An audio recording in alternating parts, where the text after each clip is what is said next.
Looban mo ang mangyari.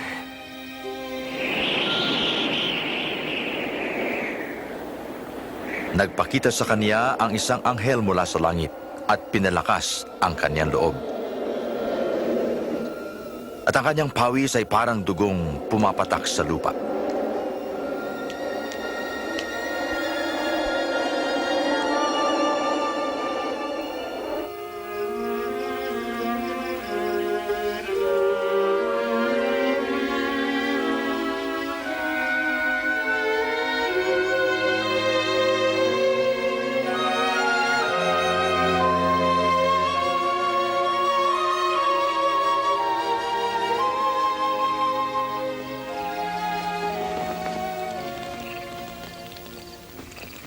Bakit kayo natutulog?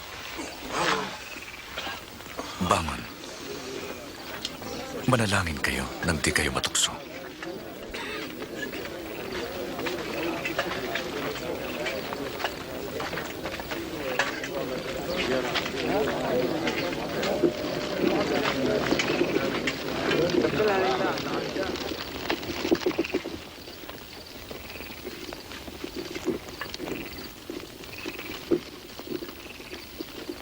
Judas.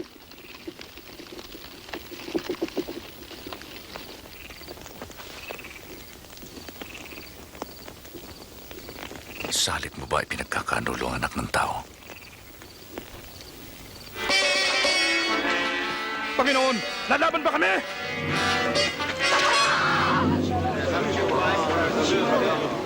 Dakpin siya! Tama na ito!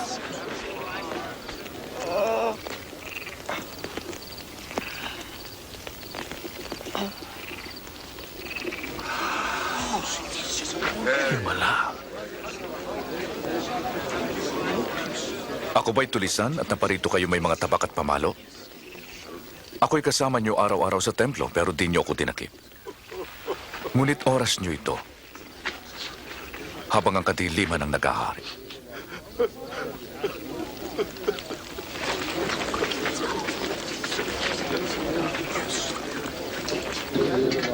Hulihin siya.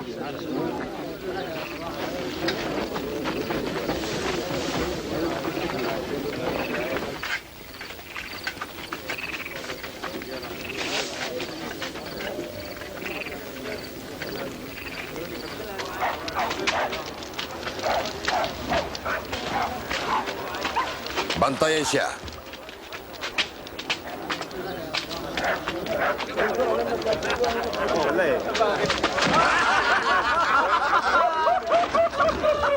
Narito ka sa katanghali! Hulaan mo! Ang nangyayari? Ililigtas mo ba kami, kamahalan? Ha? Ililigtas mo ba kami? Kasama siya ni Jesus. Babae, hindi ko siya kilala. Nakita ko sila.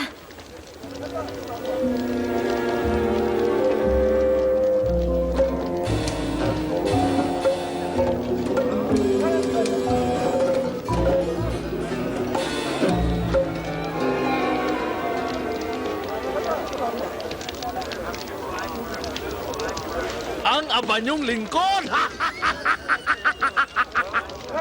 Para kang kung sino! Pweh!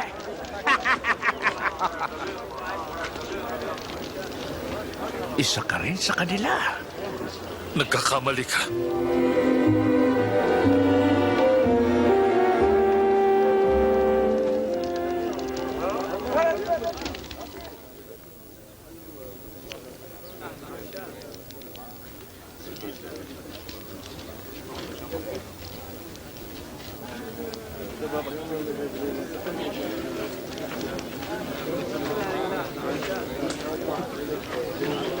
Natitiyak kong ang taong ito'y kasama ni Jesus pagkat siya'y taga Galilea.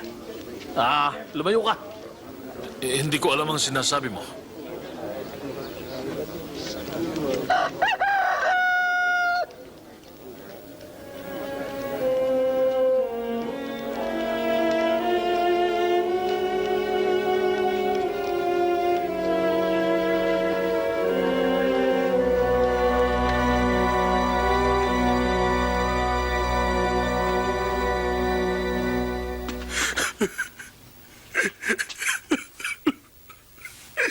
Panginoon, nakikiusap ako.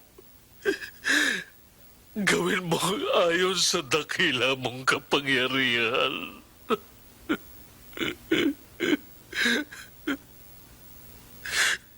Pinatawad mo ang aming mga ama nang sila'y sumaway sa iyong mga salita.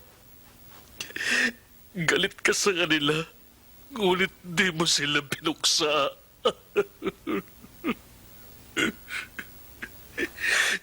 Iniligtas mo sila dahil sa iyong pag-ibig at pangako at katapatan.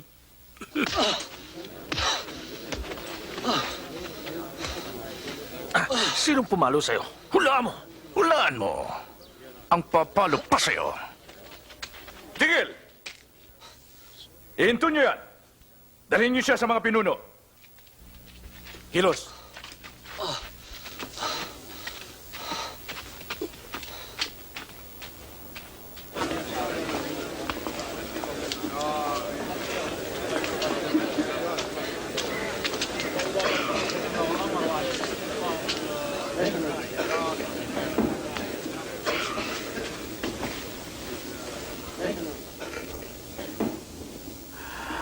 Sabihin mo, ikaw ba ang Mesiyas?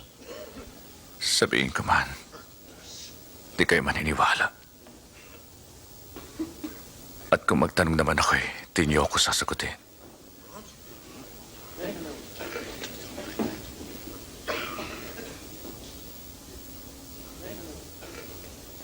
At mula ngayon, ang anak ng tao ay mauupo sa kanan ng kataas-taasang Diyos.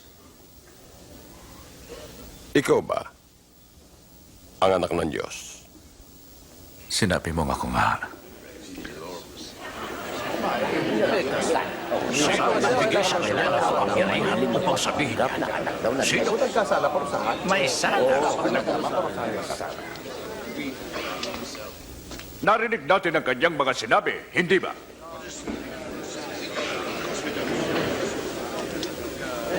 Dadalhin namin siya kay Pilato. O sige, dalhin siya.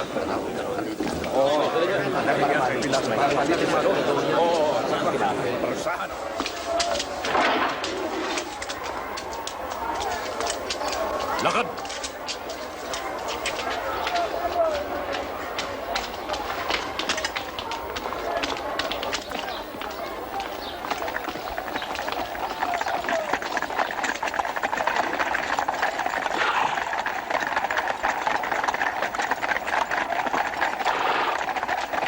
At dinala siya kay Poncio Pilato, isang malupit na punong Romano na nag-utos ng pagpapako sa krus ng libu-libong tao. Anong kailangan ninyo sa ganitong oras ng umaga?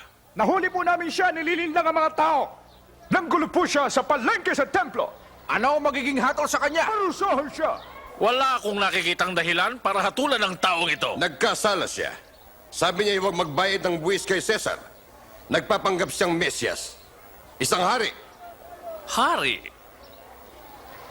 Ikaw ba ang hari ng mga Hudyo? Sinabi mo nga ako nga. Siya ay nagsimula sa Galilea at ngayon naparito. Sa Galilea? Siya ba'y taga-Galilea? Kung ganun ay, bahala si Herodes sa kanya.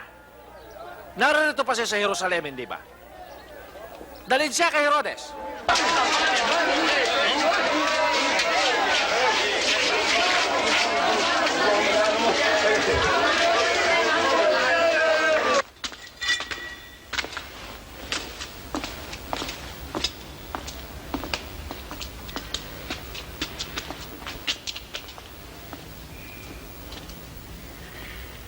Sino ka ba talaga?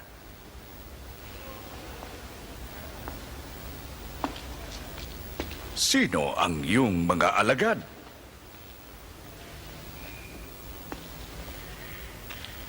Sabi ng marami, gumagawa ka ng mga himala.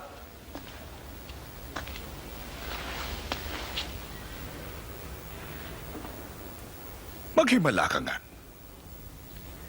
Panginoon ko, nagsisinungaling siya sa mga tao. Siya daw ang hari. Ang taong ito? Hari?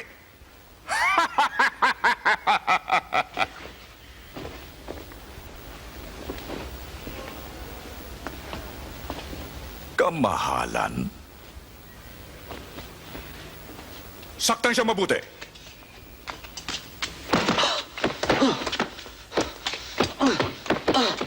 Ibalik siya kay Pilato. Probinsya niya ito.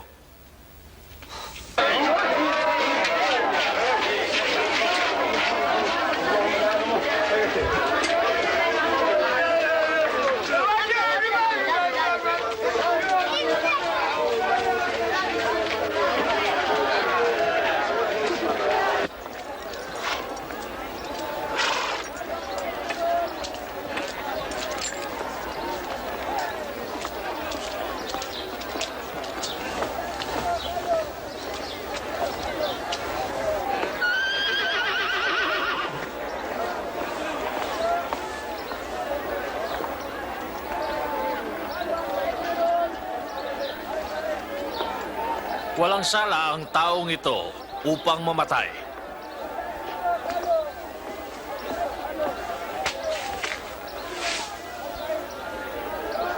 Kaya't ipahagupit ko na lamang siya at pagkatapos ay palalayain ko. Kailangang magpalaya ka ng isang bilanggo ngayong pista. Palayain. Si Barabas. Si Barabas nga. Patayin ang taong ito. Ibigay niyo sa amin si Barabas.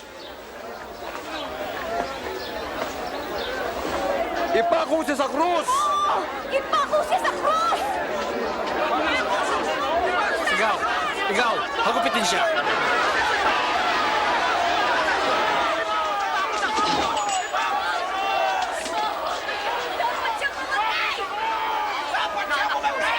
Ano pang hinihintay mo, Pilato? Ipako siya sa krus! Siya ay si Jesus!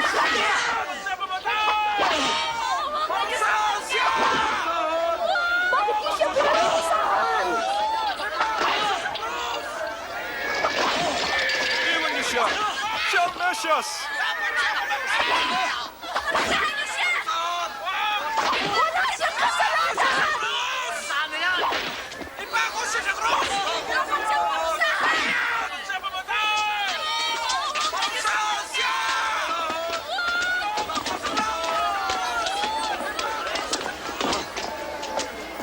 Itindig siya.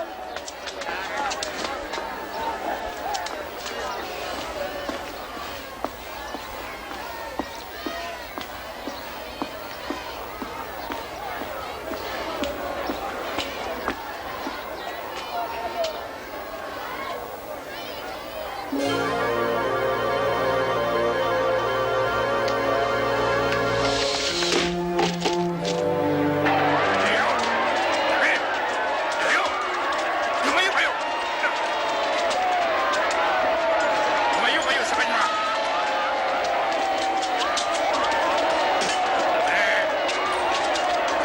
Tabi! Iyo! Paraanin siya! Alis siya! Ikaw! Alis!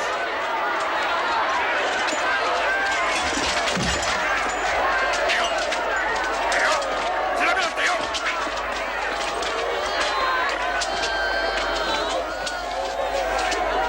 Ikaw! Anong pangalan? Ako si Simon na taga Sirene. Halika rito.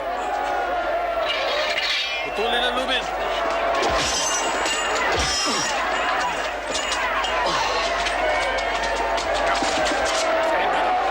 Nada! Tabi! Tabi! Tabi! Tabi!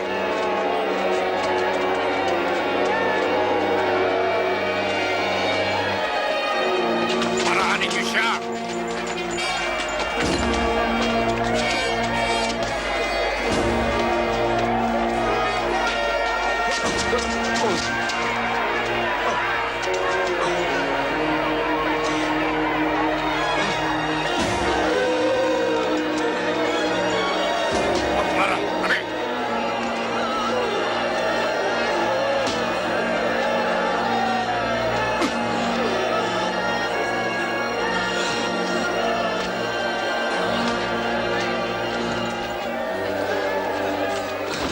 Nananangis kami para sa inyo, Panginoon. Nananangis. Inumin niyo ito. Uminom po kayo. Mga babae ng Jerusalem, huwag niyo kong iyakan. Ngunit iyakan niyo ang inyong sarilit mga anak. Kung ito'y nangyari ng sariwa pa ang puno, ano pa kaya kung tuyo na ito? Tulungan ka nawa ng Diyos. Ipapanalangin ka namin.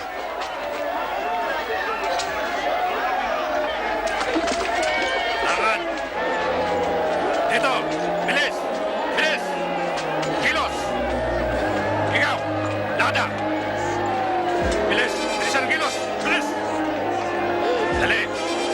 Kilos! Bilis! Laman!